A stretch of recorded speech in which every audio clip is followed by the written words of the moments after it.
What I tell you? Ain't nobody on here.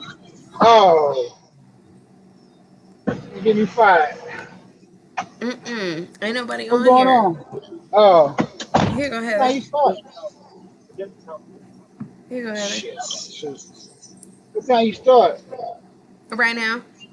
Oh, Right now. Hey, I'm out moving about, but yes, I am here. Okay. All right. It's TYgar coming? most likely. I don't know. He might pop in or pop out. I don't know.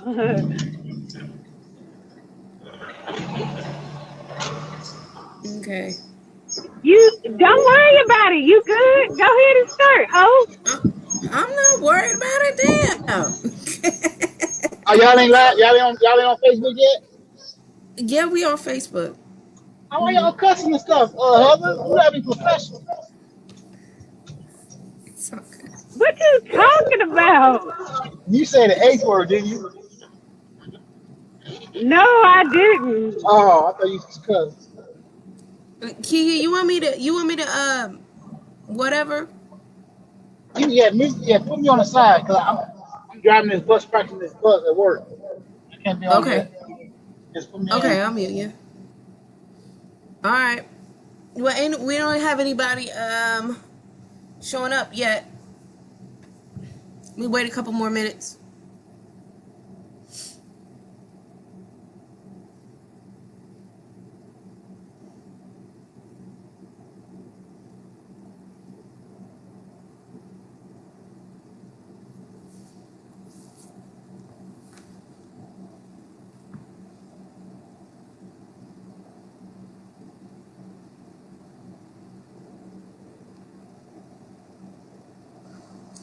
Kiki, you want me to. Oops, sorry about that.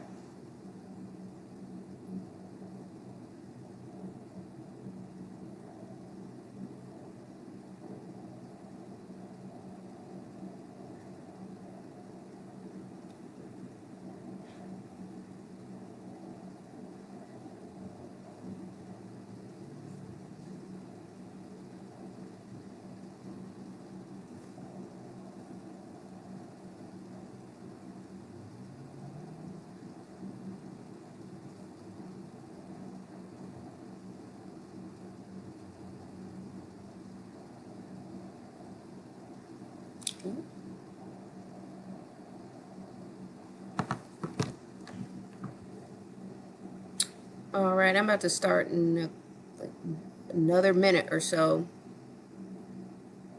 See if anybody else shows up.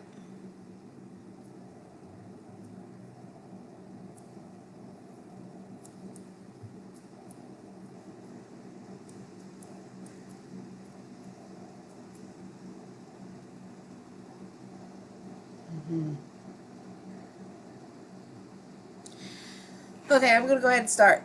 So, welcome to Conscious Community Connections. This is our third community discussion. My name is Alicia. We have Heather and Kee-Kee representing Conscious Community Connections as well. And this week we're going to talk about institutional racism. Last week or last time we talked about structural racism. We talked about how our history of our country, our culture, and our institutions and policies upheld the ideology of white supremacy in our country. So, and now we're just going to talk a little bit about institutional racism. Institutional racism and structural racism are pretty embedded with one another because our institutions are a part of our structure. But however, it's still, a form of racism on its own. So I have some slides for you. I did some research on this, so let me pull up my slides.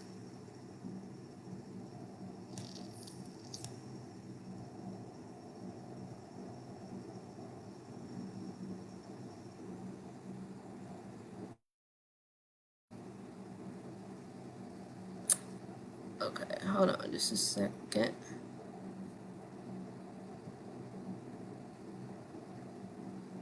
Get down to where.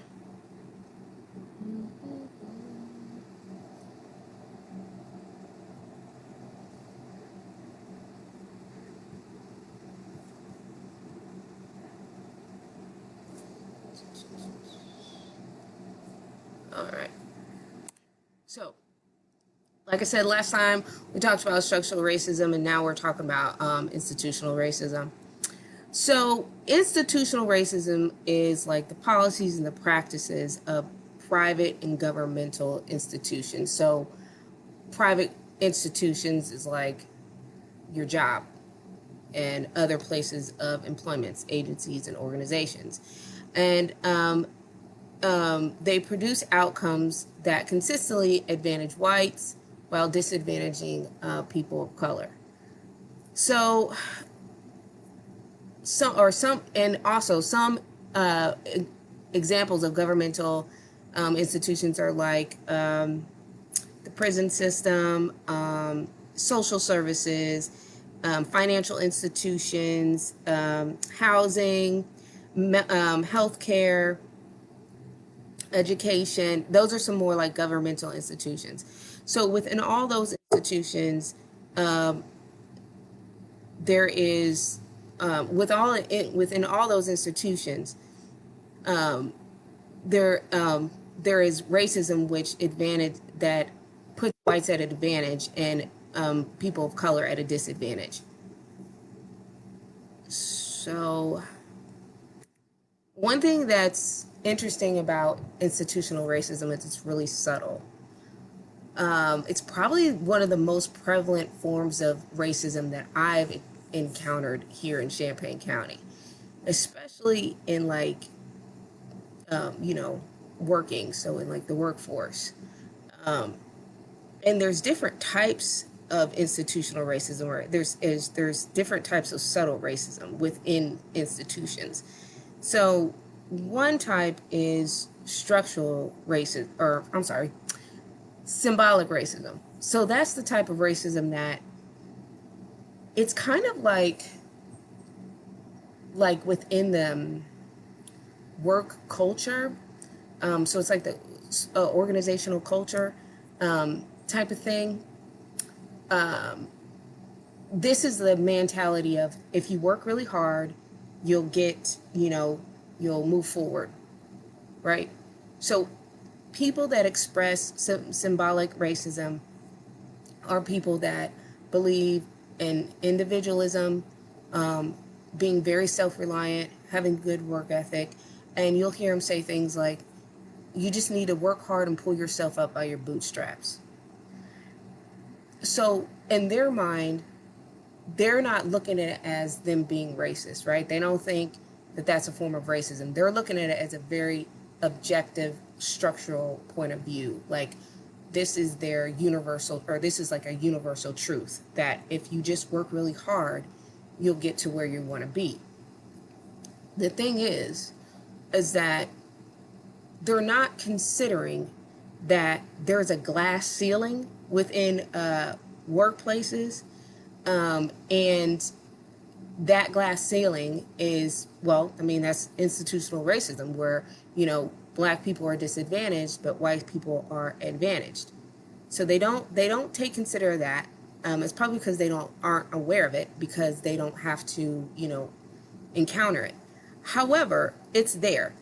And we know that it's there because affirmative action exists. Affirmative action would not exist if we didn't have to deal with racism in the workplace or in the schooling system, right? So, that's one way of just saying that things aren't equal. Affirmative action is there to create equal opportunity. Another thing that people that express symbolic racism is that they don't consider the structural aspect of racism. So like we've talked about in the past, the last time we talked about structural racism, we talked about how our culture and our history and our policies and our laws uphold, white supremacy. And if they don't consider that, and if they're not considering that, and they're not acknowledging that, then they're expressing symbolic racism. A lot of people, like I said, a lot of people don't recognize or realize that they're being racist when they do this. However, though, when you explain to them that, that is racist, they still have like a form of denial about it. So it's almost like, do they or do they not realize they're being racist? I don't know. It's interesting. So the next type of racism that's pretty subtle is aversive racism. And this is really interesting. I see this a lot.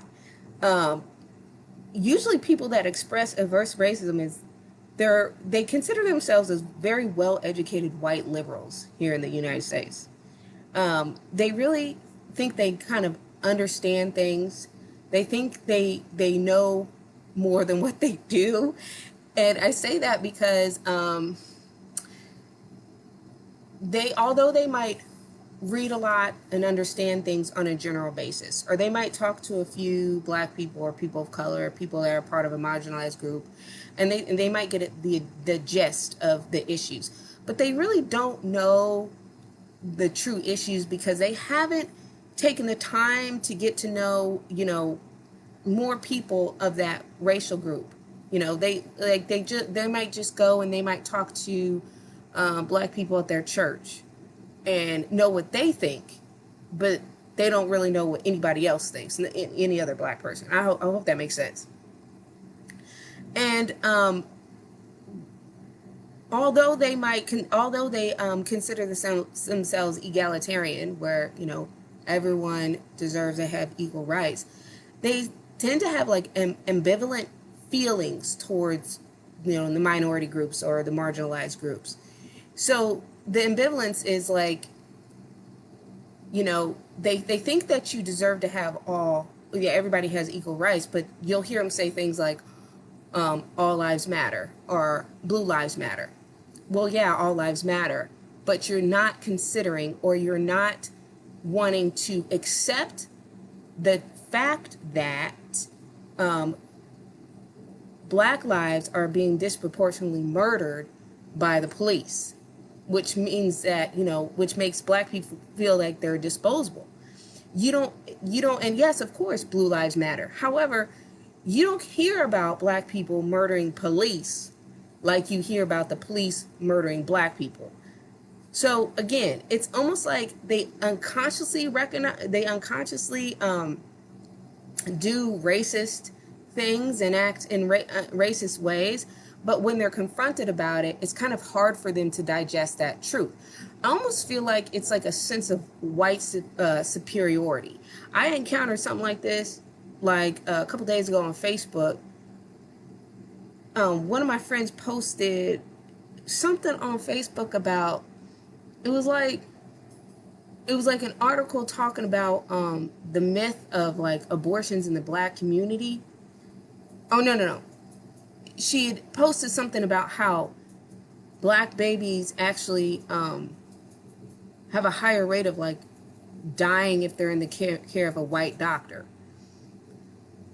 And then somebody commented on her post and started talking about how, well, yeah, but there's so many abortions in the black race or something like that. Something about abortions within the black race, black culture. And when I tried to explain to her, like, I can't remember exactly what she was saying, but I tried to explain to her how, I said to her, I was like, quit focusing on abortions. If you care so much about the black race, why don't you focus on the black children that are here now and do what you need to do to make sure that this place is welcoming to them and is equal for them.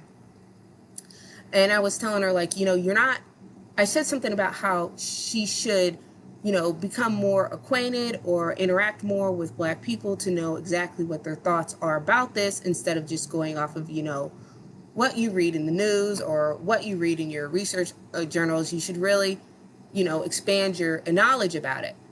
And it really upset her that I told her that, and she was insistent that I was wrong. I had to explain to her that I'm part of the black race, So therefore your knowledge of the black race is not superior than mine. But she was insistent that she knew more than I did. It was ridiculous. I couldn't believe it. But that's kind of like what adverse racism looks like. So, you know, they're very well educated, and therefore they think they know everything. And like in the workplace, you'll see this because you might have an idea, or you might have a suggestion or an opinion on something, but it will be downplayed. It could be downplayed, like in a meeting, maybe somebody talking over you in a meeting or something like that.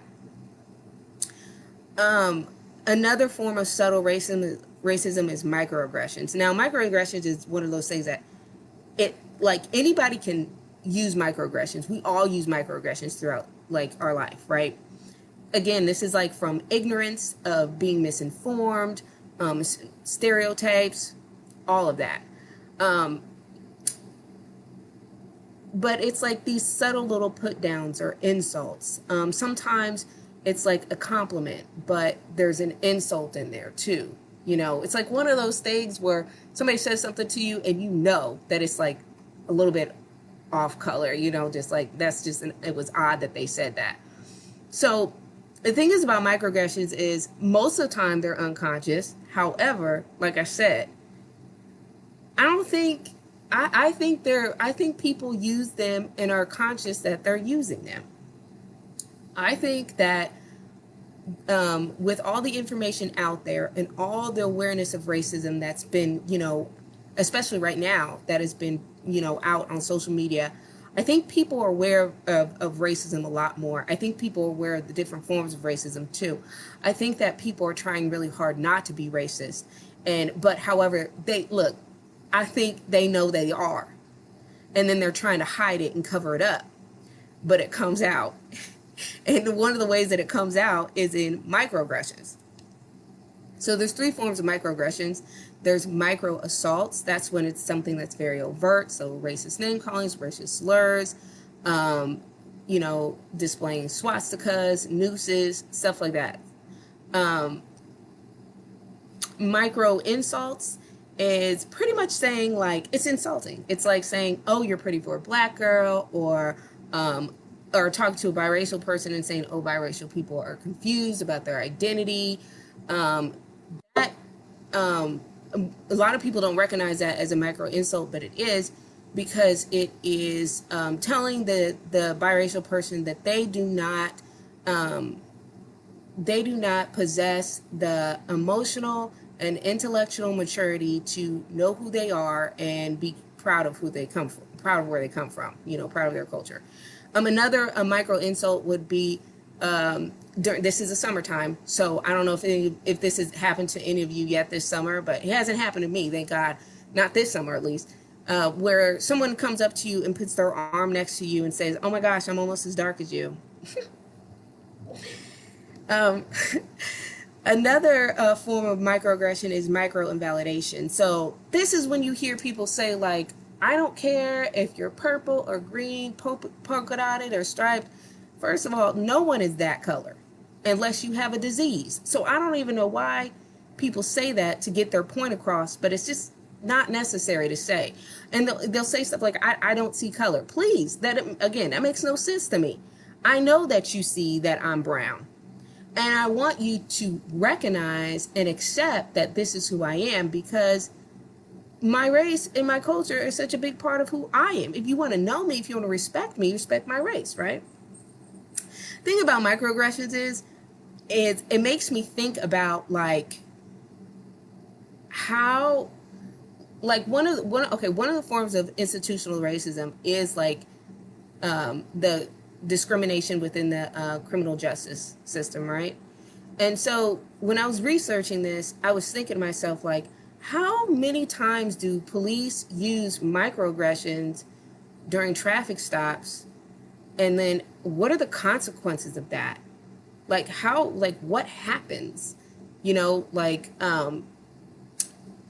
what is that? Like, how does their conduct, how does their way that they treat the person that they pulled over, or the victim or the suspect or whatever, you know, how does that then lead to, like, how many times does their disrespect or their condescending behavior lead to some type of situation that's escalated to a crisis situation? So I was really thinking about all that when I was doing this research, and I came across this article. I thought it was really interesting, and I actually posted it on Conscious Community Connections, because I figured on their on the Facebook page, I figured everybody needs to like at least read it, because it gave some really good information about what institutional racism looks in the criminal justice system. So the name of the article is "The Relationship Between Structural Racism and Black and White Disparities in Fatal Police Shootings at the state level." So this was published in 2018, and the researchers of this article created what they called a state racism index, and this was comprised of 5 most prevalent indicators of institutional racism. So that was racial segregation. So we're talking about neighborhoods, redlining, incarceration rate gaps. So that's like the difference between black and whites imprisoned, who are in prison. Educational attainment gaps. So that's like, the difference between black people getting a GED and gaining higher education compared to white people, right? The economic disparities index, so that's like, we're talking about like generational wealth, or the ability to gain wealth on your own, assets, liquidated, assets like, car, houses, land, things like that. And also how much you get paid on your job compared to white people, right? And then also employment disparity gaps. So again, we're talking about being unemployed, underemployed, where you're employed at, right?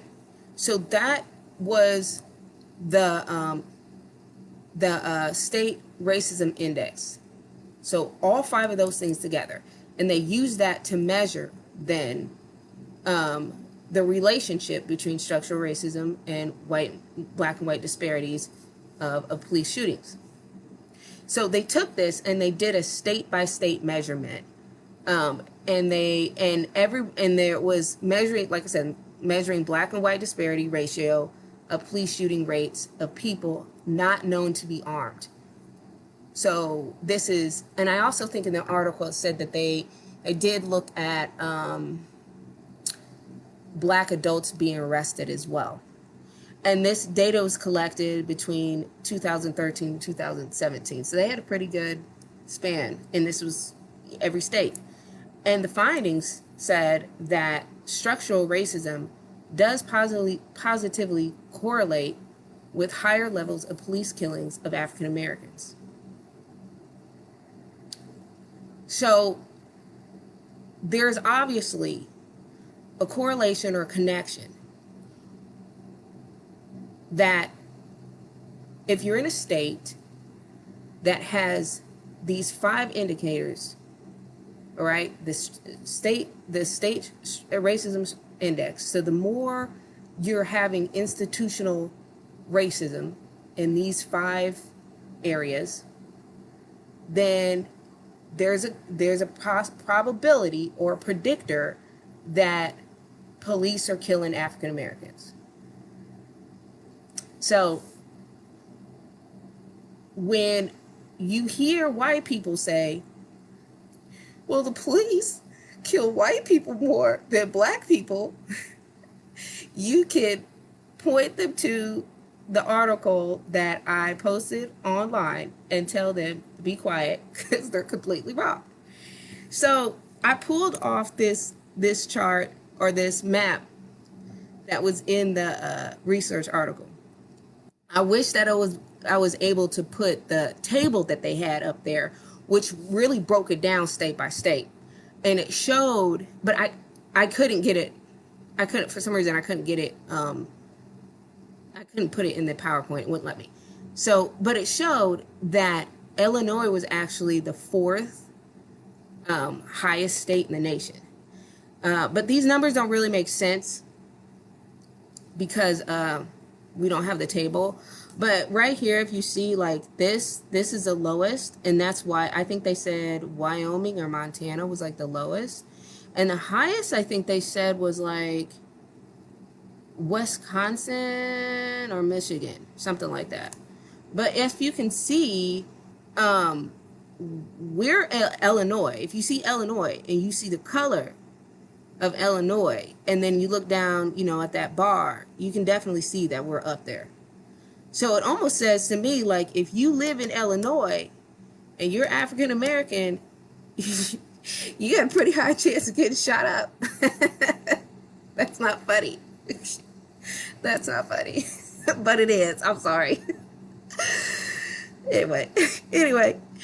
So I move on. So here's a scatter plot graph that shows pretty much the same thing. And if you see that small dot right way up at the top, that's Illinois. And for this, it says for every 10-point increase in the overall state racism index, the overall state racism index. Remember, that's that scale that was made up of those 5 indicators. The black-white disparity ratio of under our police shooting rates increased by 24%. So with every 10-point increase on that index, that means that there's a 24% higher chance that police are going to have a fatal shooting of black people, okay?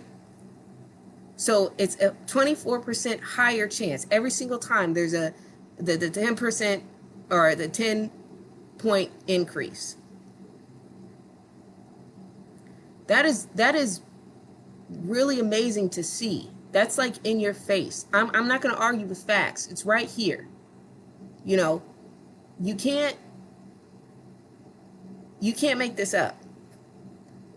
I think honestly, I think that this might be a really unique article because I have never seen an article written like this before, and it's in the Journal of the Medical Association or something like that. So it's a legit research article. So like I was looking at this and just thinking like wow, that's really eye-opening to know that if you're living in a state that perpetuates this institutional racism in these 5 different categories, then that means there's a higher chance that police are shooting black people over white people. And the reason why that is because of structural racism, like we were talking about last time. And that's really scary. Think about that. I know those people are probably saying like, well, that's due to, Chicago or East St. Louis. Like that's all that, crime there. I understand that, but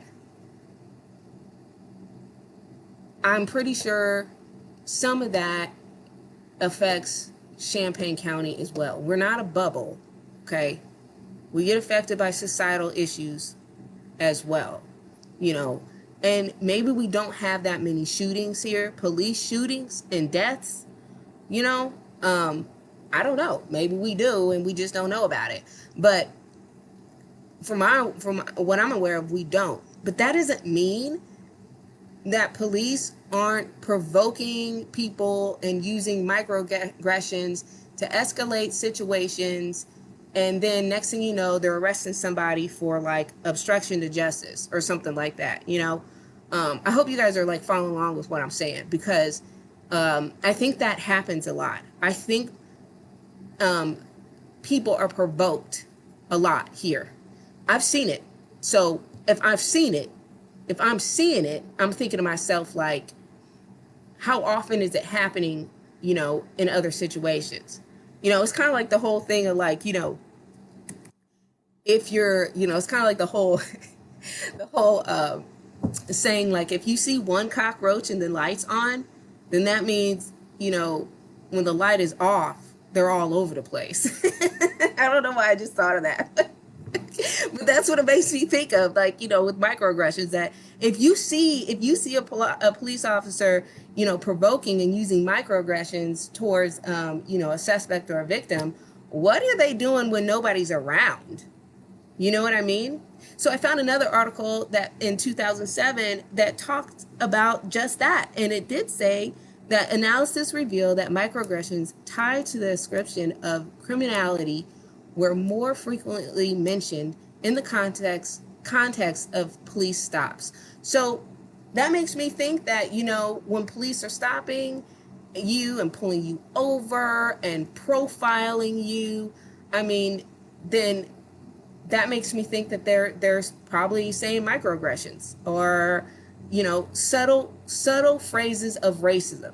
So if something happened and you went to the judge and tried to say, hey, this police officer was out of line, he was being racist,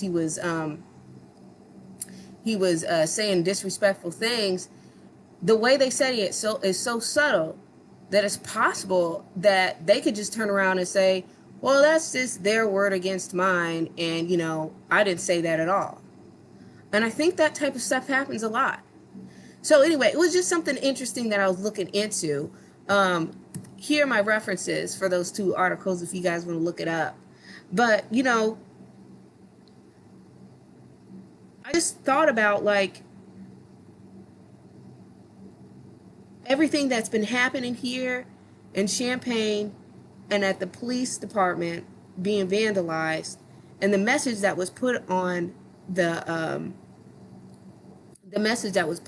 building, it just makes you think, like, that came from, like, people are angry. That came from anger. Why are people so angry? Like, it's not like we have a bunch of deaths that happen, it's, that I'm aware of. Why are people so angry? So, that's why I was trying to look into this. And I think it's because people just feel just overall just disrespected by the police. I think that the police probably have slick mouths and be saying disrespectful things to people when they stop and pull them over. And I think that's kind of contradictory to their whole attitude of, because, Chief Cobb came on and gave that response then later, about it. And I almost kind of feel like, well, if your police officers are coming and they are addressing the public with a condescending attitude and they're using microaggressions, there's no way you're going to have any type of positive contacts with the community, because you're being disrespectful and you're wanting to build up a positive rapport. Well, you first have to build up trust in order to do that. And you're not going to do it when you're being condescending and disrespectful and racist. So, it just makes me think, like, why, when I'm thinking about all that, then I'm thinking, like, dang, why was, he called a coon, which, that was said by someone who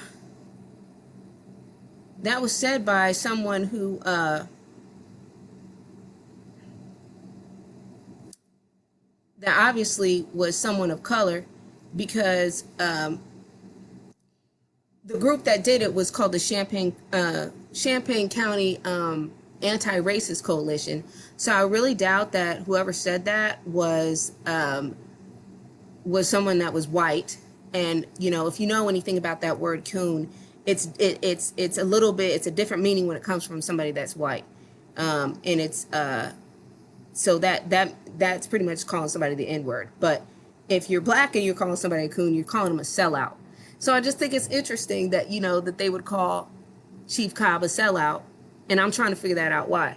So I asked some people around town, like, why did that happen? Why were, obviously people were angry. Why did they do all that out of anger? Well, they wanted, according to the letter that was sent then to the police, They wanted him and I think, what is it, Officer, what was his name? Finney? Is that his name? I think so. They wanted him to apologize for the death of Kingwan Carrington. But see, that apology already happened. I remember when it did. And I think, as I recall, I think that family took a settlement, right? Settled out of court. So I think that was done. That case is done. And there was some other deaths I think that happened in police custody. But why go to the extreme of that? Why didn't y'all come together and put some money together to hire a lawyer to see if those court cases could be reopened, and then to see if you could go pursue justice that way? You know, or now that you have everybody's attention after this big event that happened at the police department, are you going to sit down now? Are you going to sit down and have a conversation about it? I'm just trying to figure this out.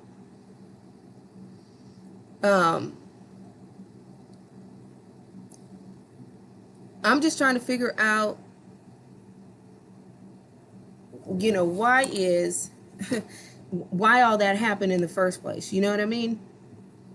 What was the real agenda? And I'm not criticizing anybody. I'm not criticizing their tactics of going about things, because, I mean, it's a bolder thing than I would do.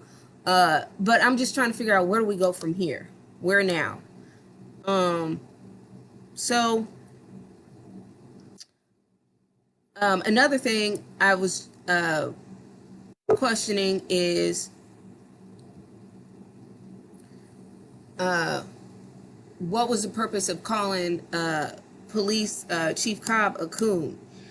He's a sellout, and I was asking people, why was that? Why were they thinking he's a sellout? I mean, unless they're trying to imply that he was covering up things, you know, crimes committed by white people, and covering those up. Okay, I definitely could see that, and that's why it's a sellout. But then if that's the truth, then come correct with the information. You can't just say stuff like that and then not have anything to back that up, you know? And I think that the community deserves to know if he is covering stuff up, right? So then, like, I asked some people, and they said that he's a coon because he took a government job in a system that is broke. And then everybody who works for the government in a system that is broke is considered a coon. And I thought that was real interesting, because you can't change the system until you infiltrate it.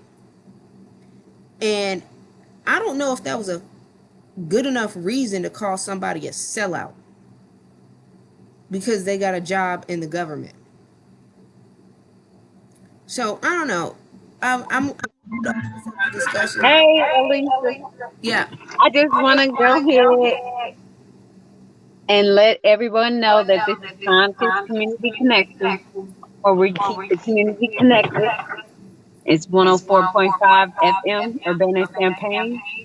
Views expressed are those of the speakers and are not intended to represent WRFU, UC, IMC, or Urbana Socialist Forum. Okay.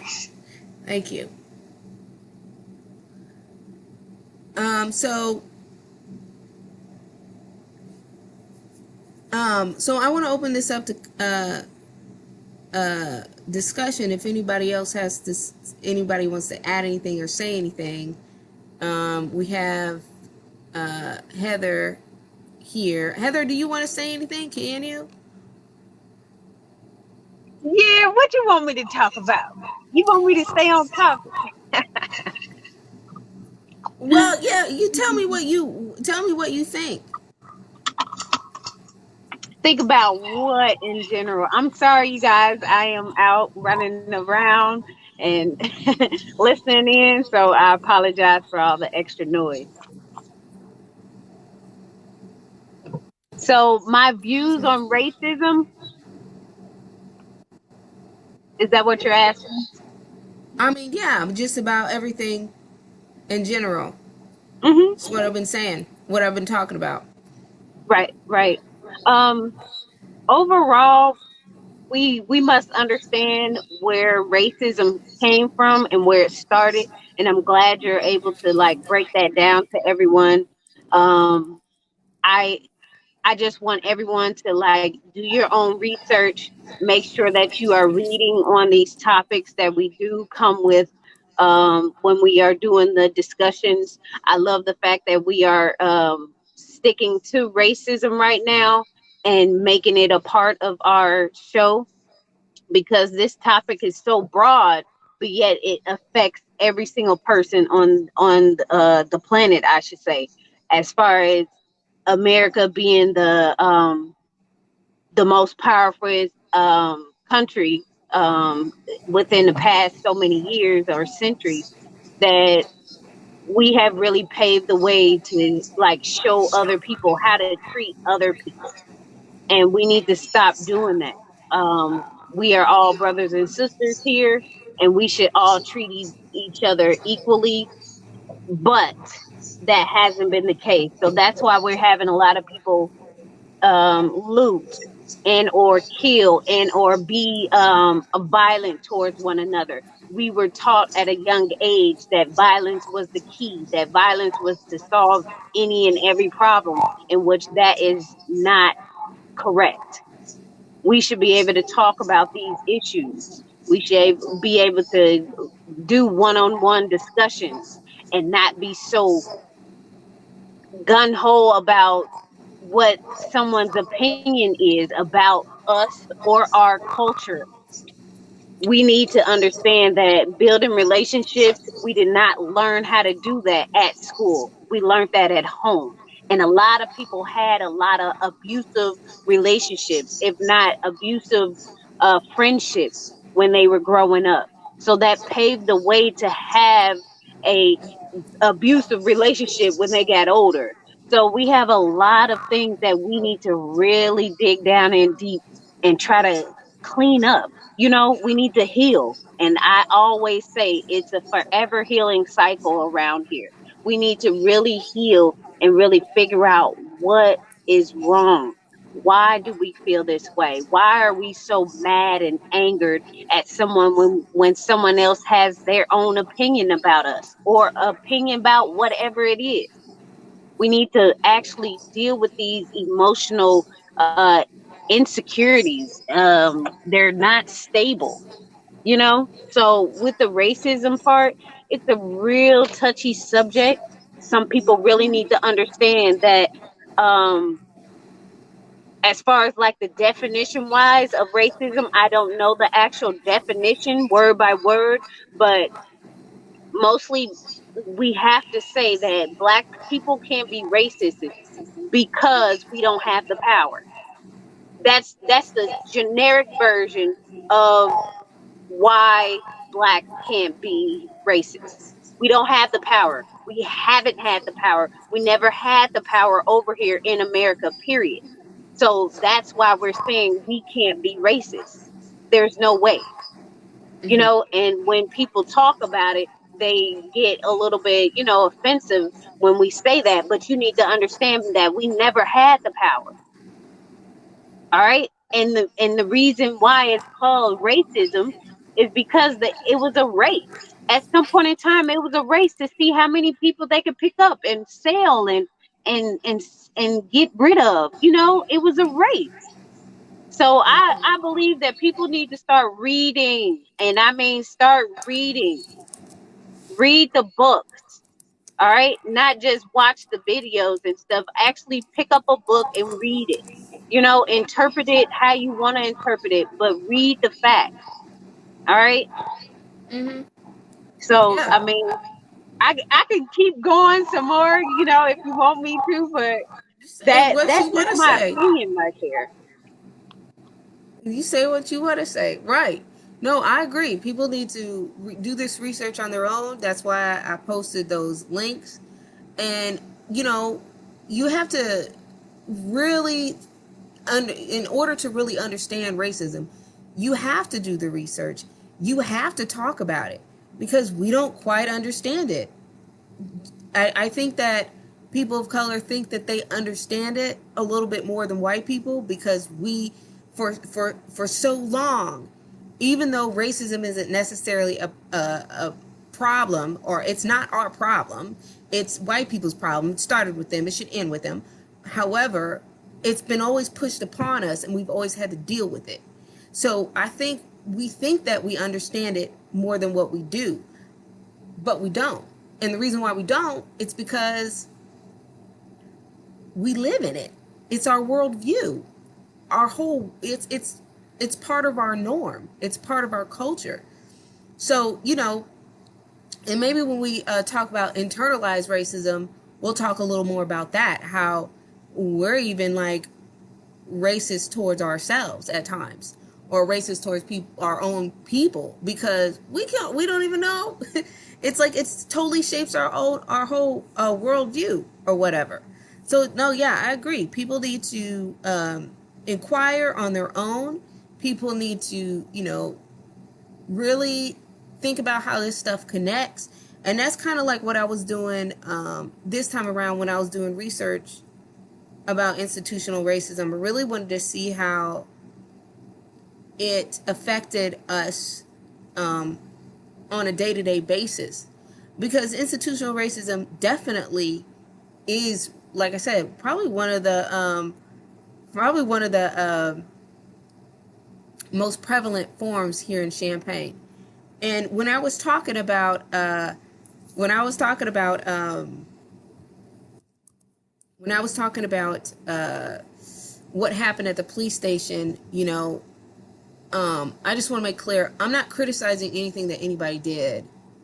I don't know what the right answer is. I was just sharing what my thoughts were about the matter as I'm trying to figure out what had happened. So I was just trying to figure that out. I wasn't criticizing anything anybody did. Like I said before, it's a whole lot braver than what I would do, and it definitely got some people's attention. So, it was successful in that way for sure. Now you doing you was doing a good job. I just got something to chime in on racism. You got to ask yourself why they don't teach racism in school. And it goes back. It goes way back to it goes back from reparations. The so-called African Americans supposed to get reparation. And I said this many times on on the radio show. We'll never get reparations. It's in the Dred Scott decision that African descents that came to America as slaves are not United States citizens. So how can a country pay you reparations? It goes back to when they signed the Emancipation, that whatever there was, Proclamation Emancipation, they had another piece of paper that they signed. They paid the slave owners $1 million for losing their slaves. Mm-hmm. A lot of people never heard that. You gotta go back to the history of racism. Mm-hmm. It's in your constitution. And if you do your Mm-hmm. research, it's called the Compensation Emancipation. They gave these slave owners in 1862. They gave these slave owners $1 million. You know how much money that is today? They got paid reparations. But in your constitution, in the Dred Scott decision, they tell you that you are not a United States citizen. So you gotta go. That's why they don't teach the reparations. I mean, they don't teach racism in school because they had to break all that down and that open your eyes to a different world. But you found me. I'd like to get to work. I'm listening to the show though. You're doing a great No. job. Like, yeah, that's exactly that's true. Like we've been talking about that it's in our structure. It's how this country is structured, and every institution is embedded with it. you know like Kee-Kee brought up a great point. Like in the education system, we don't learn about um, slavery in its full extent, right? We just learn bits and pieces of it, and we don't even and this is interesting. When you want to learn about the history of Black Americans, you have to take a separate class called Black History, as if that's not our history. I always thought that was so interesting. Like, why would they do that? Why would they separate it out and making it elective? You can learn about it if you want to. Like, that's, why would you give it a choice? But we get to learn about all the great things white people did. We get to learn about their genocide. We get to learn about them enslaving people, but we don't get to learn about how black people overcame that.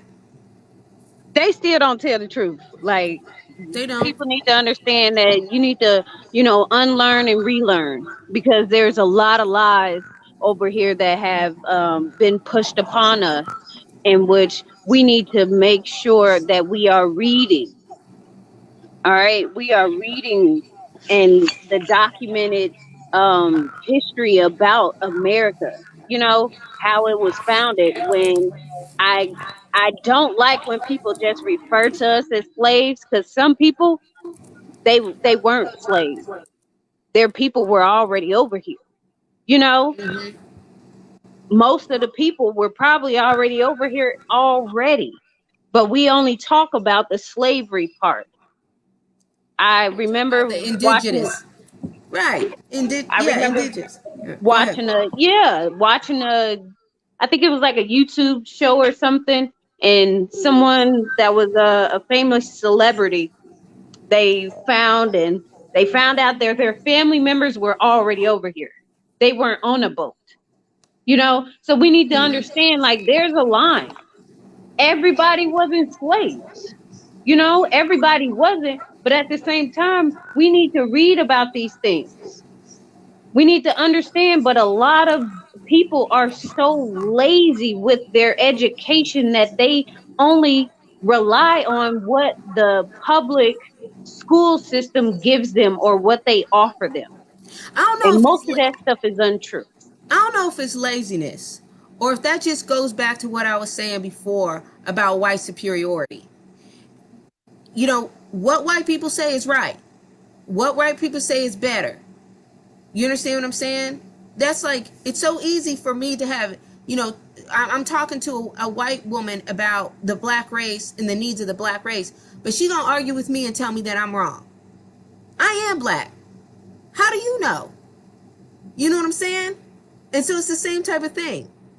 Why do we need to learn any more about black people? Our white teachers already told us the truth.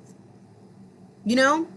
And so when it comes to black people and people of color learning about their own history, yeah, they have to put in effort to learn it. But still, there's still, when I say that racism has brainwashed everybody and has shaped everybody's worldview, this is what I'm talking about. Even black people, there are still black people, there are still people of color that think that the education and the stuff they learned in school is correct because they were brainwashed to think white people know it better. The history that white people write is better. I'm not saying for sure. I'm not saying legitimately they're talking about their actual teacher in school. Of course, their actual teachers in the school didn't write the history books. But just like, the way the Bible was written, well, all white people wrote that, at least from my knowledge, at least there was mostly white people that wrote it. It's the same thing. Who you think wrote the history books? And of course they're going to make their race look better. It's just, I mean, it's just having that awareness. It's just having that awareness that this is what shapes your reality. Like Kee-Kee said, this is our constitution. This is how we live our life. And it is all like, has like a white superiority, white supremacy tainted view of stuff, and that's why there's white privilege, because everything is catered to, everything has been written and to where it glorifies white people. So, white people are looked at as, number one. I don't know if that makes sense. Let me know if I'm making sense.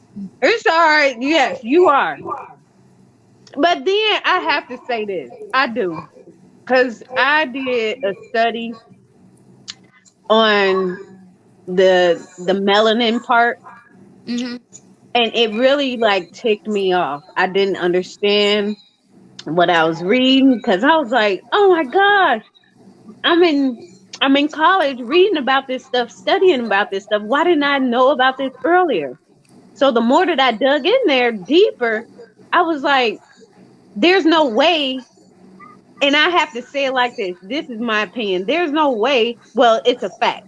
There's no way that two white people can make two black people Right. or any other color. You get Right. what I'm saying? Yep. But two black people can make a variety of colors. Mm-hmm. And how can you say that there's not something that you would want from that species or that human being? You know, there's Yeah. always some type of fear. There's always some type of jealousy there. And it's just like sometimes I will go into places and I will really question, like, why are you putting off an energy that is so messed up that I didn't even do nothing but walk into the room? And I'm the only black person, let alone the only black female in here. You know? Mm-hmm. I don't know. I just had to say that. But yeah, Yeah. yeah, yeah. Oh You yeah. know, Oh you're right. You're right. I mean, what has happened, uh, it is definitely, racism is one of the agendas of racism is to um, minimize and downplay the black excellence. Absolutely. And we definitely have um, excellence when it comes to, genetics. Absolutely. You know, you're right about that. Um, they, I mean, there's historical, evidence and it's historical fact that white people have tried their hardest to prove scientifically that we are inadequate and inept, not even human. So it's so astonishing that this one race has gone to the greatest lengths that you could think of to prove that another race of people is not like they're not valuable. They're not equal. It's like,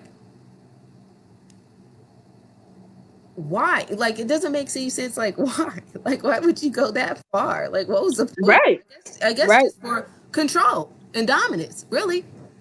Control. you know and when you have control like that, you could use people to make all types of money, and that's pretty much how this country was built. you know so yeah. Wow. Very true. Very true. Yeah. Very true. Well, Yeah. hopefully we can get to some movements on reforming a lot of things, Yeah. and I think we talked about that where we have to reform the police, but once we try to reform the police, there's going to be another institution or Right. organization or a group of people that might have to stand in or replace those police.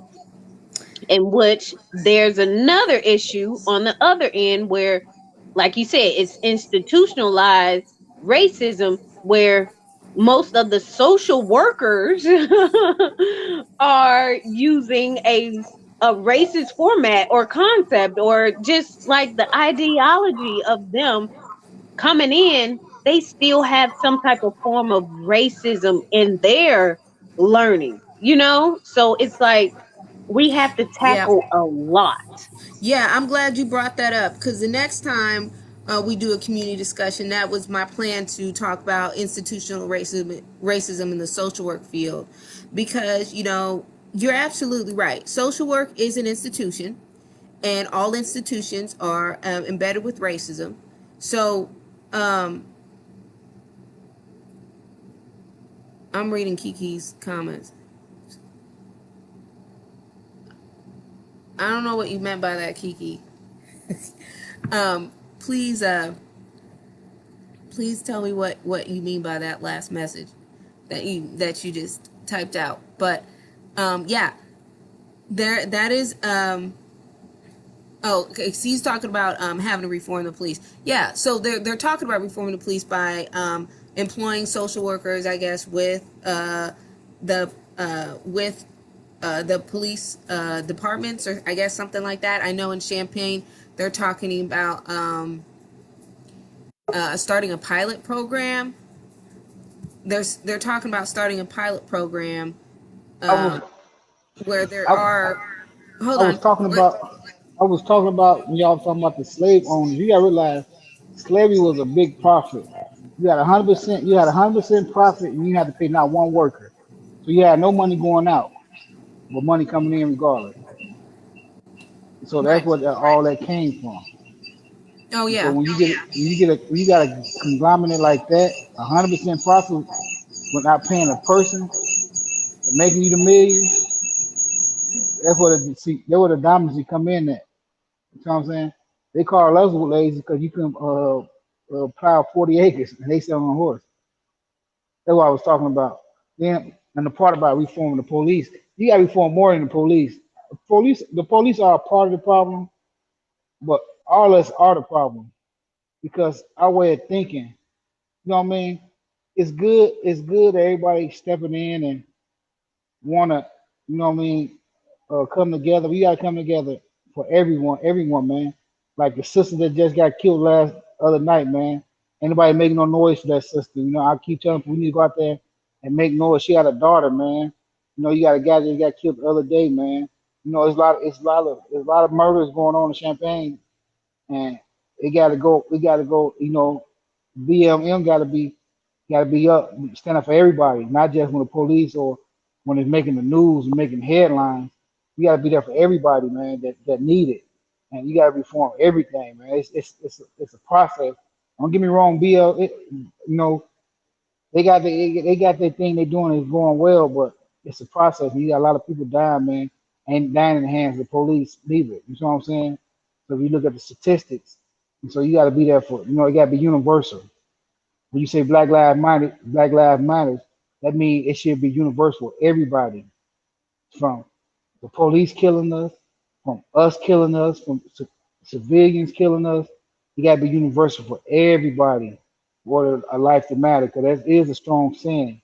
And so when you getting that message across, it got to mean everybody. Everybody got to stop killing us. We got to stop killing ourselves.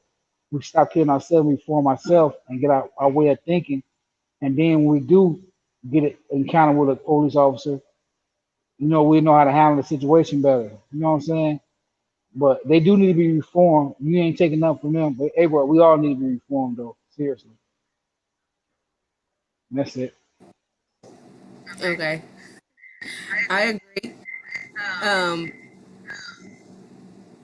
I agree because yeah, we all do need to be reformed. I do think they had a vigil last night um, for the young lady that was shot and died. My condolences to that family. I can only imagine what they're going through. That was such a random act of violence that happened.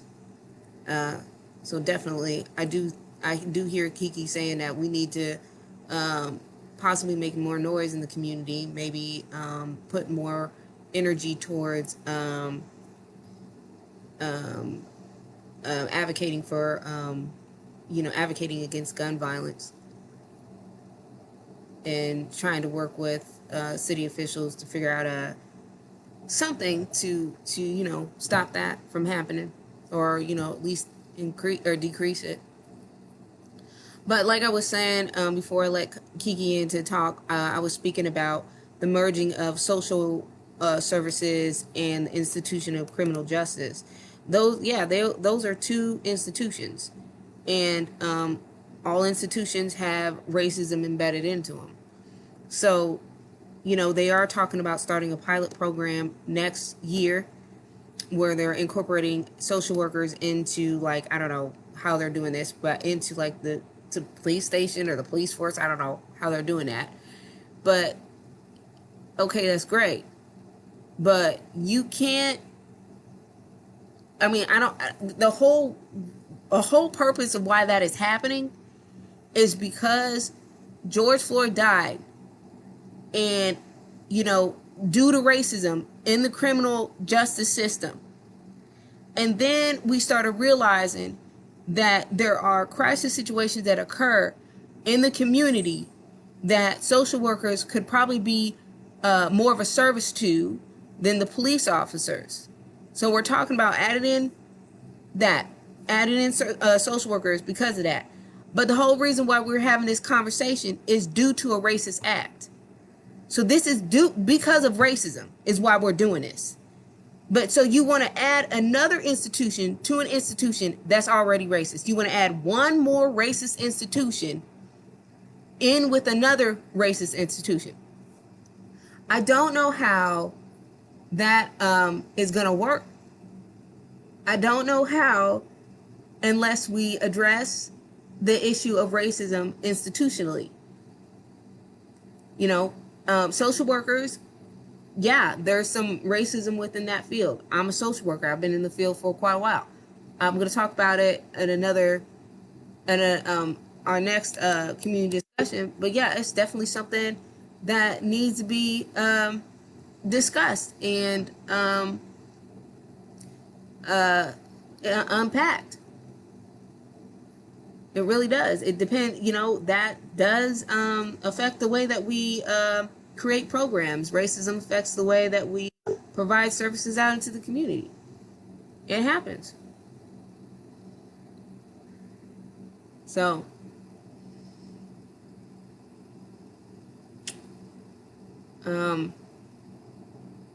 Heather, are you there? Heather. I don't know what happened to her.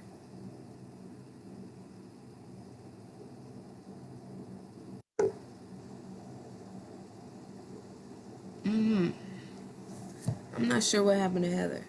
Kee-Kee is saying that you know we should still march and protest because march and protest to raise awareness that we want the police to find the killers. Yeah, to like put pressure on the police, put the heat on the police to make sure that they're staying on the case. Yeah, I agree. I definitely agree with that. I think that the protests have definitely put a lot of heat on the police. You know, that's why I'm saying, like, when they went and vandalized the police station, I mean, that definitely put some heat on them and spotlighted them. But, yeah, and let them know that, you know, community isn't happy, you know, or there's a great chunk of the community that isn't happy with you. So, no, yeah, I definitely think that's something that, you know, if that's gonna make them do their jobs, then yeah, I agree. Yep, for sure. Heather, are you still with us? Yes, I am. Okay, well you keep on. I think I keep on losing you, or you're losing, or I don't know.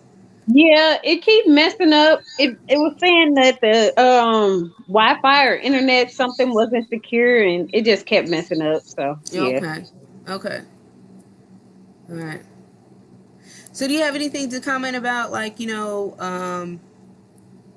doing more protests or marching or whatever to kind of let the police know that we want them to work hard to find the killers or the shooters that of the other night that happened the other night. Yeah, disclaimer first, the WRFU and the campaign. Views expressed are those of the speakers and are not intended to represent WRFU, UCIMC, or Urbana Socialist Forum. Yes, I do believe that a lot of people need to understand with the killings that have been going on, it does have a lot to do with the pandemic. It has a lot to do with racism. It has a lot to do with our environment. It has a lot to do with unemployment. It has a lot to do with our current president. It has a lot to do with all of it. So overall, you're getting this act of violence and you're getting more of it. I remember a couple of years ago where there were shooters or shootings not necessarily inside of the North End or part of town. It started to move towards Centennial. It started to move towards Urbana a little bit more. It started to spread out. And people were not worried about it so much because it was in the North End or part of town. But now, since it's so spread out, they're kind of like, oh my, it's they're gonna come home. We're gonna come home and we're gonna have to arm ourselves. That's what somebody said in my. I ain't gonna go there. I'm gonna leave that part alone. But yeah, people are getting scared. You know what I'm saying? But at the same time, it is a problem for every single person, not just one race, not just one ethnicity. It's a problem for everybody. Violence is a problem, period. Right. Then we need to talk about how they quote unquote say black on black crime. There's white on white crime too. They need to just stop it. Just stop, with the nonsense and the verbiage. You need to understand with the language that they put in there. Since I'm in the master's degree, you have to have that right verbiage in order to explain certain things. So that verbiage right there, it just really just it gets you to thinking like black on black crime always happens. White on white crime always happens. It's Why are just you just crime. It's just crime. that's all it is. It's gonna be committed. If you live around a lot of black people, you might just commit a crime against another black person. That's how it is. If you live But around a lot of white people, white on white crime exists as well. But but why don't they say it? because I want to say this, Go because ahead. the way that our country is set up and structured, Mhm. it's so racist. It has black people at a disadvantage, and when Mhm. you're at a disadvantage, you feel desperate, and Mhm. desperate times calls for desperate measures. Yep. You get what I'm Yep. saying? Yes. So yeah, it's if you are black or someone of color, it is more likely that you are living in a neighborhood that is redlined or is Mhm. more crime is gonna breed there. Yep. That's what that article was talking about. Mhm. Those five indicators of structural racism. Mhm. So so that means that there's a correlation there. Then Mhm. if that if you're living if you're African American, you're probably getting hit by one of those five indicators of structural racism. Yes. All five of them. You're getting hit by all five of them mostly. Right. Um, and then that means there's a higher correlation that you get shot Yep. Yep. by the police. Yep.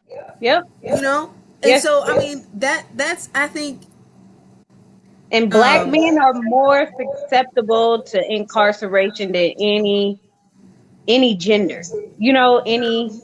Any ethnic group. Black man. Period. Point blank. yeah. Hands down. And then you have a higher rate of them, being shot either by the police or by their counterparts, or their peers. Then with what happened the other day, when you think about it, that necessarily happened with the young lady dying. That wasn't for her. And we know that. It wasn't for her. She was not supposed to be there, or she was not supposed to be hit. But some of Just these. such an unnecessary death. Like it, Hmm. Yes, yes. And which we know for sure that bullets don't have a name on it. It doesn't have an eye on it. It doesn't have a hand or nothing like that. It's just gonna go wherever you point it and shoot. But that person, whoever was on the other side, didn't worry about it, didn't care, didn't want to. He didn't care, and we could tell it was a he. He didn't care, and he was young. I don't want to start profiling. Right. My NCIS I got going Right. on. But Right. he Sit was over here a trying to young play Law and individual. Order, girl. You know, he was a young individual, but he didn't care. And then it's why didn't he care? Why didn't he care? Because no one else cares. Right. Especially right now at this time, nobody else cares. Don't nobody else give a crap. So now he's just like, so what? It don't matter. I want this person and whoever else, it don't matter. And then you can tell that he doesn't have respect for himself either. Right. Well, So, we want to make sure that we're not, you know, being stereotypical because, like I said earlier, those like I was saying earlier, like the police, right? They profile, and I feel oh yeah. like a lot of those Oh profiles crap. are right off of like they're very stereotypical, right? Mhm. Mhm. So we will make sure we're not being stereotypical either, because I mean, honestly, like we don't know who did it. So if we say it's a he, and then we looking for a he, and we find out it's not a he at all, and it's not a he at all. All right. All right. I got You you. know what I'm saying? And This my also, opinion though. That's all. but it is your opinion. Did you listen to any other show she was doing today? You that did some part of racism, categorizing somebody. How you know it's a I he? don't care, Uh, Kiki. I know you don't. It's But do my you know the? opinion. Do you know the psychic? Are you a psychic? That ain't no psychic stuff. Okay? It is a psychic I stuff. just You did know a somebody. profile. That's all it was. Man, it don't make no sense. I don't care. No. Who else coming for me? I still love you, baby. Everybody My, can get it. Forget it. I know he shouldn't have hurt you. We didn't hurt No, you. He but did. look now. Gone on. Gone uh, on. but no, but But look, seriously though. I But didn't mean for that to come uh, out, but uh, I I know what you're am saying. angry. I'm just, I I'm guess I gotta angry. mess with you. I'm mess. But look, go back to y'all talking about earlier with crime. You commit crime where you stay at. For Point sure. blank. You don't For go sure. out. You don't go outside your familiarity to commit crime. You're gonna commit crime with the areas you're familiar with and do. So if you live in your own neighborhood, you're gonna commit crime. You're not. You're gonna get into somebody. You're gonna commit crime. If you live in a different neighborhood, you're not gonna go out there. You don't know how to get. Think about you gonna get away. So yeah, that is uh, cat, how the categories are people excuses they make. So Mhm. yeah, don't nobody go outside the neighborhood to commit crime. For sure. You commit crime where you live at. But back to For you, sure. have it. You gonna stop the reverse sexism stuff you doing on here. All right. I left it alone. Yeah, I know you did. Come on, But come to we this can't camera. edit it, so it is what it is. It's live anyway. I know. That's all right. I'm gonna leave it alone though. But Your I'm just angry. true I'm really colors angry. That's all. shining. This I is know we not all the angry, first yeah, and the cause last time yeah, that I will be angered yeah, by that this. was You know. honestly, it was sad, man. Me and Marlon was talking about it today, man. But it makes a whole lot to me. It make a whole lot of sense because when I caught a case like that, just shooting in a public area, somebody got killed, and and when I apologized for it, but the judge said something to me, and it took me years to understand what he was saying. He's like, man, you went in there to get somebody's gonna get killed, so you know the outcome. It might have been a person you wanted to get killed, but you shouldn't be surprised that somebody got killed if you just shooting the outcome. So a lot of people don't understand that, and it's like, I don't, you gonna shoot in a public event and the innocent mother gone, man. It's sad, and that's just a point blank. My situation was nothing like theirs because we were shooting at each other. I was at my target and he was at me. But that situation last night, they were shooting at a group of people, man. That's just a coward move, man. It's sad, man. You know what I mean? You don't do nothing like that, man. You don't do that. People nowadays they don't have no morals and no respect, man. And it's sad that sister lost her life like that. Right. And what are the chances of you actually hitting somebody? Exactly. Oh, you don't hit somebody if you shoot in the crowd. Well, I mean, somebody that you You hit really somebody want to that you hit. want. Exactly. So you ain't plan on hitting nobody. You just trying to prove a point to somebody. It's more about proving a point Nowadays, it's more like proving a point to people. People tell you you ain't about that life, you ain't gonna do nothing. Then you get in your mind, it's on sight. When I see somebody, I don't care where they around, I'm just going. And they do it. So you got people that what I mean. It's more like proving a point, man. It ain't even about getting your person. It's more like proving a point nowadays, man. And it's sad because all this stuff going on and everybody trying to come together, man. And it ain't. It's just like a setback because you got a brother that got killed a couple weeks ago. There's a lot of killing going on around here, man, and it's sad, man. And Yep. all these towns, Kee-Kee, a couple killing going on. My guy was telling me, in Decatur they killing like crazy. It's just, man, somebody got to get a hold of these brothers, man, and try to. They don't respect nothing but but violence sometimes. But I ain't saying meet them with violence, but somebody got to find a way to get through them, man. And from your comment earlier, it's the pandemic playing some part of it and things, but everybody got to stop blaming the president. The president, he ain't no good. True enough. True enough. I But said it's listen, a listen. whole. I named out I a know, lot of I know, but things. but but you left a lot out. You gotta start blaming the congressmen and senators because they don't have no limit. They are stuck in that office and keep winning in that office, and the president either gonna get 4 years or 8 years, and all he do is either gonna sign a law that they make or don't sign a law that they make. You know what I'm saying? He really don't have no power like that to control the country. And so until you people start going out there and everybody talking about, what I mean? The sad thing about it, everybody talking about voting getting the president out. You need about the next year, the next 2 years when the next senators and all them races come back up. What the power to vote at then? See, they sleep. They get you with the left hook over here and hit you with the right hook. They got your mind so focused on this election. Okay, true enough. Mm-hmm. This election important, but you got another election coming up for 2 years for these senators and these congressmen Right. too. That's Right. important too. You need to start Yep. learning about that seducing, all that other system, man. You know what I mean? Right. It's Stop being the blinded reason by why we one took. election. It's the reason why we took that Constitution test when we were in Yeah. middle school. Yep. You know what I mean? Everybody's got to stop. You got to stop pushing. Just pushing a half. That's the thing I said earlier. Everybody pushing a half agenda, man. Mm-hmm. Everybody pushing a half agenda. No matter who getting in office. No matter who getting in office. If a Democrat getting in office, now you gonna have Republicans at him trying to stop his agenda and this and Yep. that. If Trump get back in office, you gonna have the same thing. They trying to impeach him instead of trying to come together and actually solve the problem. You got to get them damn congressmen and the senators. They ain't doing their job out of office, point blank, man. And you got to start voting every 2 years, not just every 4 years. They want to talk about rock the vote every 4 years. Every 2 years, you have vote campaigns coming on because every 2 years, election going on with something going on that affecting us. And these people telling these half-ass agendas and half stories. Even if our leaders telling half story now, say it's important to vote. It's important to vote 2 years ago.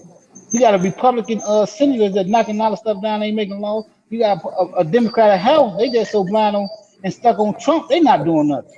So you gotta Mm-hmm. look at everybody, man. It's everybody in that agenda, man. You're right. You're Every absolutely two right. years, every 2 years, it's important to vote. Not just every 4 years. It's important to vote every 2 years.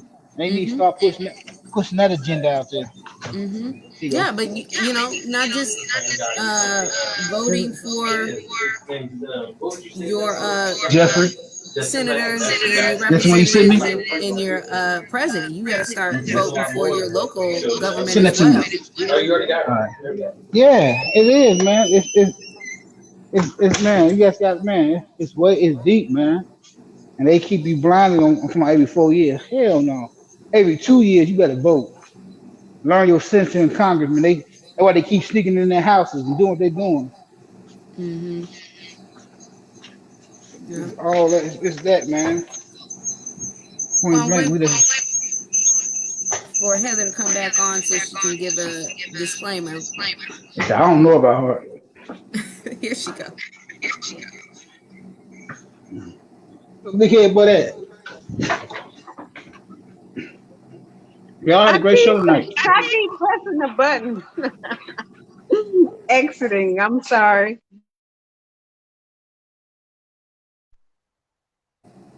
Heather, you want to do?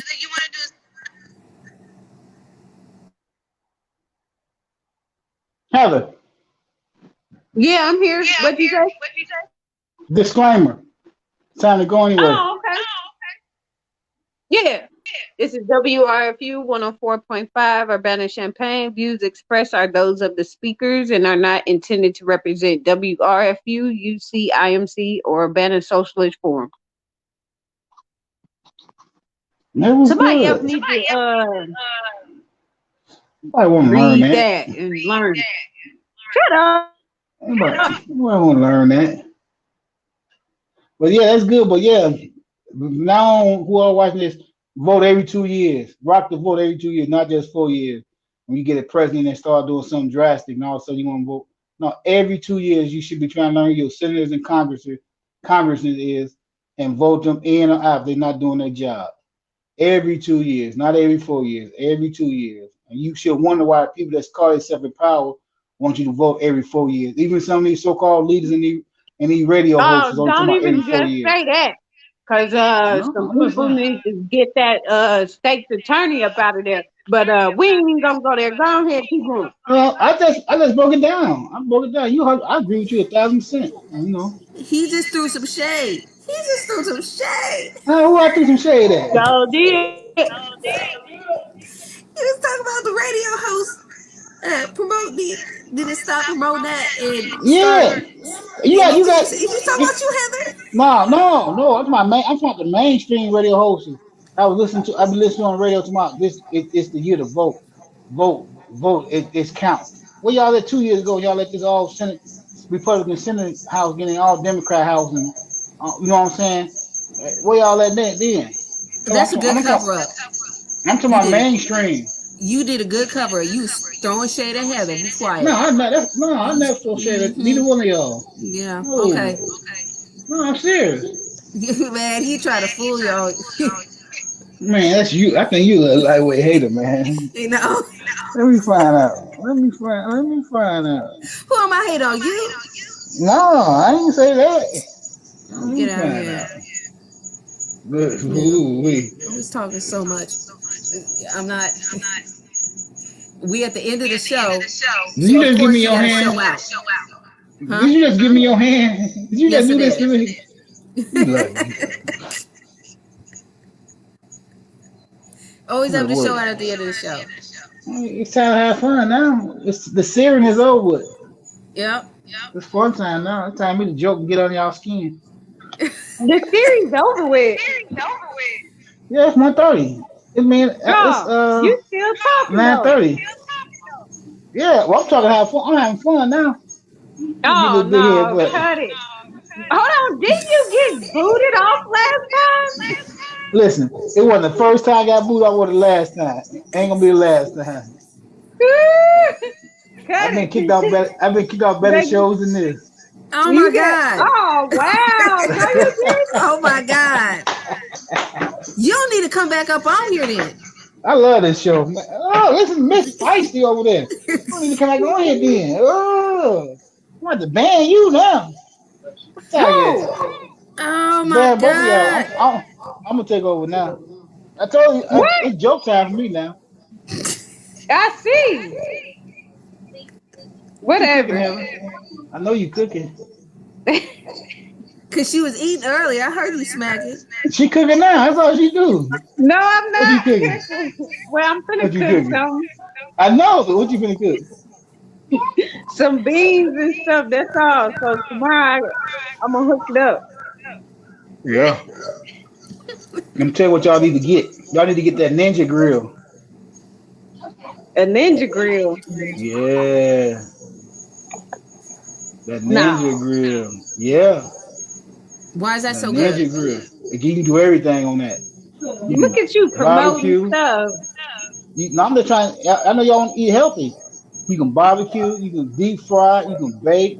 You can make tater chips, and you can Potato chip. what else? Do one more thing you can do on there. Roast, I think. You Bacon make potato barbecue. chips? Yep. Like chips or like Yep. fries? Chips. You got a dehydrated thing on there. You can fry them out like, yeah. That ain't no Wow. damn grill. That's everything. It called Ninja Grill. It's not. I'm gonna have to Called check it out. Yeah, check it out. I'm telling you, it was you cook asparagus, I cook Yep. vegetables on there, And then yeah, everything. How and your face froze? I don't get it it. sounds like in the middle of the Cause, night it grows 'cause my legs and it will come and attack you. That's what it sounds like. you just you just a hater. I told you. Look, just trying to get. I told you. Yeah, I'm telling you, you get it. Y'all think I'm I'm gonna check joking? it out. I'm gonna check it out. And if I die, that's on you, and I'm gonna haunt you. So, You ain't the only person that hunt me. Shoot. oh my No. God, never mind. You won't be the only one that hunt me. Oh my God, quit acting. I ain't Look, got it. you ain't that popular, boo. Never I ain't talking mind. about. I haunt I ain't talking somebody about hunting else. like. So you will tuck the hunting part the whole to the left. I'm talking about hunt me for things I did to them. Oh, Yeah, that's what I was talking about. okay. Boo, All right. boo. So who's gonna have or say the last word? All right. Alicia. So, yep, I will. Be quiet, Kiki. So, next time we meet, we're going to talk about institutional racism and social work, and that'll be in 2 weeks from now. So, I hope to see you then. Man, we so ghetto. We had a whole conversation live while people watching us and on the show. Oh man, y'all something That's else. you. That's Y'all, you. I told her in Nobody the else. show. That's you. In the show, I had my phone. Nephew Tommy. Whatever. Don't you have to Right. go You back to about to work? get cut again. Almost. Yeah, I supposed to be at work. Y'all trying to get me fired. Okay, bye. Bye, Alicia. I'll see you later, Heather. Talk to you later. All right, bye. Bye.